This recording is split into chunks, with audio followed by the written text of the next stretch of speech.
Good afternoon, everyone. Coach Ken here. I wanted to make a quick video regarding Module 1, giving us feedback on Module 1 and leading us into Module 2. I'm a little over halfway complete with grading Module 1 in the discussion post. And so far, I'd say a fairly solid job. One of the things that I've seen over and over, and one of the things that I'm going to challenge everyone to do is to support your decisions with research. Otherwise, it's just your opinion, right? So for discussion 1, we had Bill, we had Sandy. We were called on to identify the risk factors and suggest what type of exercise testing they're able to complete. And for the peer responses, we had to give a little additional information, which included exercise programming.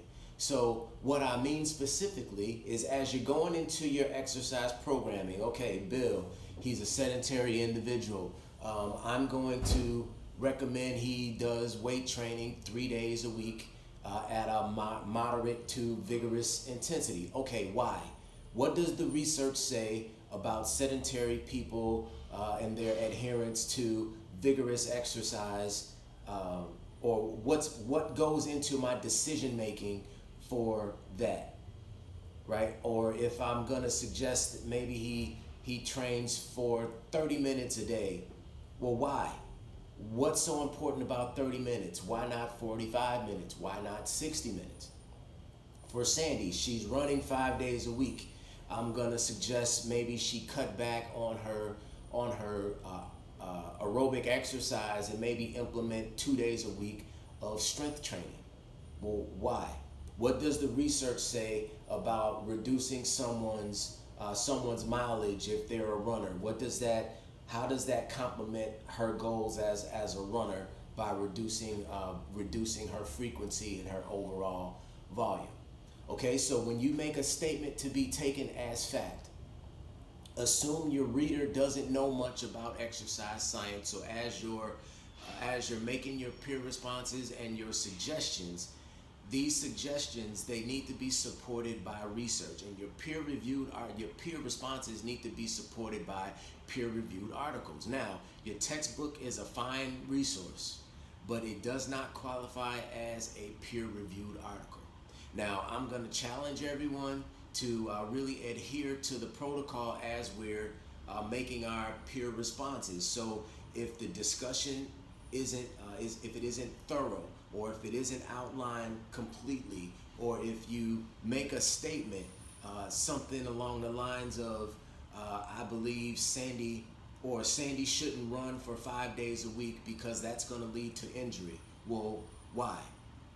Right? And let's not assume anything either as you're going through these discussion posts. So I read a couple of you made comments along the lines of, well, perhaps Sandy's heart palpitations were from medication she's taking, or maybe it's from a pre-workout that she may have consumed prior to arriving at the facility to see you as a practitioner. Well, we don't know that. So let's just go with what the information that's provided, and we want to draw our suggestions and our programming recommendations from there.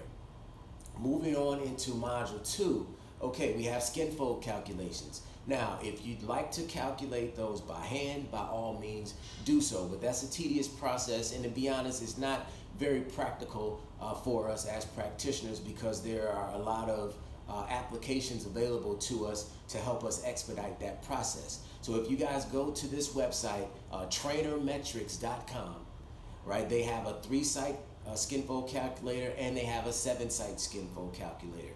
If you plug in the variables into their website, they can give you the body fat percentage, the estimated body fat percentages of the clients that we'll be working on in discussion number 2. Now, also, when you're making your original post, make sure you're citing your sources, right? And again, anytime you make a statement to be taken as fact, there needs to be a reference along with that in an in-text citation. Your peer-reviewed responses need to be supported by peer-reviewed articles. Your textbook does not count as such. And don't be afraid to use outside research. Please don't copy and paste the same answer for both of your required peer responses. Add a little variance there and try to expand on each post, right? Don't just copy and paste the same thing. That is a form of self-plagiarism. So we don't want to go there. But all in all, I think you guys are very, very astute and very bright. I'm looking forward to what we have coming up in Module 2. And if you have any questions or anything that you need further clarification on, or you just want to chat about what I expect moving forward, feel free to reach out to me directly. I am more than happy to accommodate all of you.